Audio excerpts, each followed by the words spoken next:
कुछ राज सिर्फ उन्हीं लोगों को मिलते हैं जो उन्हें जानने की हिम्मत रखते हैं।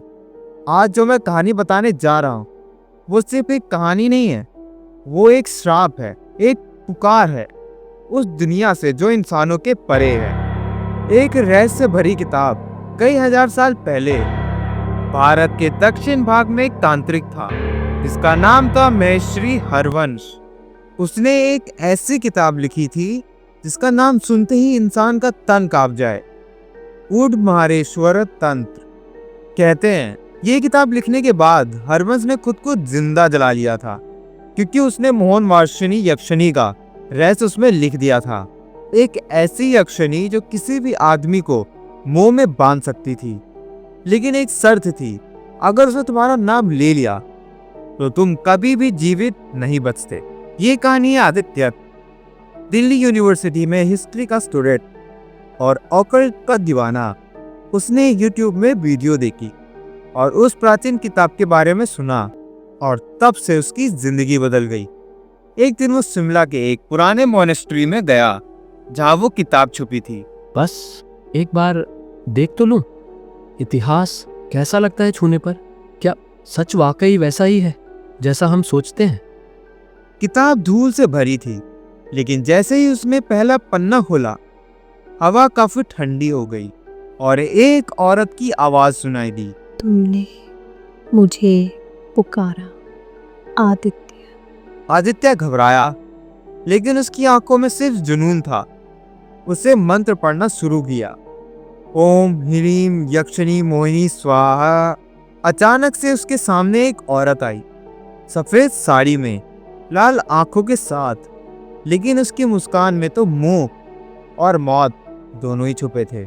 मैं मोहनवासिनी हूँ, तुमने मुझे बुलाया, अब क्या चाहते हो मेरे से? ऐसा यक्षिणी ने बोला।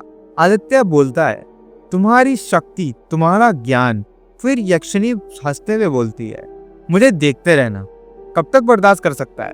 हर दिन आदित्य और यक्षिणी के बीच में एक नया बंधन बढ़ता गया, लेकिन साथ ही में वो अपनी होश भी खोने लगा। दोस्तों ने उसे संभालने की कोशिश की, लेकिन वो बस एक नाम बोलता जा रहा था, मोहनवासिनी। एक दिन उसने हॉस्टल के कमरे में अपने हाथों से खून से मंत्र लिखना शुरू कर दिया। आदित्य, उसका दोस्त, बोलता है, ये क्या कर रहा है तू? उसके दोस्तों ने एक प्राचीन पुरोहित से संपर्क किया। पुरोहित बोलते हैं, तुम्हारे दोस्त ने उस यक्षिणी का वशीकरण मंत्र बोल दिया है। अब उसका मन उसके पास नहीं है, उसकी रूह बंधी जा चुकी है। सिर्फ एक तरीका था, मोहनवासिनी का असली नाम जानना और उसे वापस उसी तरह तंत्र में बांधना। आखिरी रात आदित्य को एक मंदिर ले जाया गया। पुरोहित मंत्र पढ़ते हैं और उसे वो किताब जलाने के लिए कहते हैं।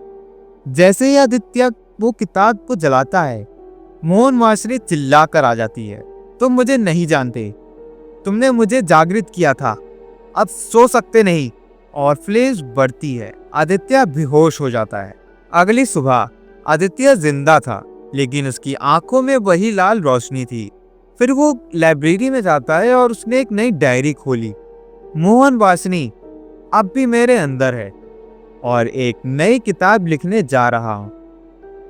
तो गाइस यार, इसका मतलब ये है कि उस किताब को जलाने के बाद कोई फर्क इतना पड़ा नहीं। और मुझे ये नहीं पता कि वो अभी तक जिंदा है या नहीं है वो लड़का, लेकिन इतनी बात तो कंफर्म है कि उस किताब को जलाने के बाद भी यक्षिणी ने उस लड़के के अंदर आकर फिर से उस किताब को दोबारा जागृत कर दिया है और सारे वही मंत्र को वापस लिख दिया है जो कि पहले महर्षि हरवंश ने लिखी थी। और यक्षिणी ने उनको जिंदा जलवा दिया था, उनके अंदर कंट्रोल करके, आई गेस। अब मुझे नहीं पता कि ये कितनी कहानी सही है, कितनी सच है। ऐसी कहानी सच है या झूठ, ये डिसाइड करने का काम तुम्हारा है। लेकिन अगर कहीं भी किसी भी पुराने किताब में मोहनवासिनी का जिक्र मिले तो उसको मत पढ़ना, क्योंकि कुछ रहस्य जुबान से नहीं, आत्मा से चिपक जाते हैं। और आपको मेरी अगर ये हॉरर स्टोरी अच्छी लगी तो प्लीज चैनल को सब्सक्राइब कर लीजिए और आप मेरी इन दोनों वीडियोस को भी देख सकते हैं। Thanks for watching.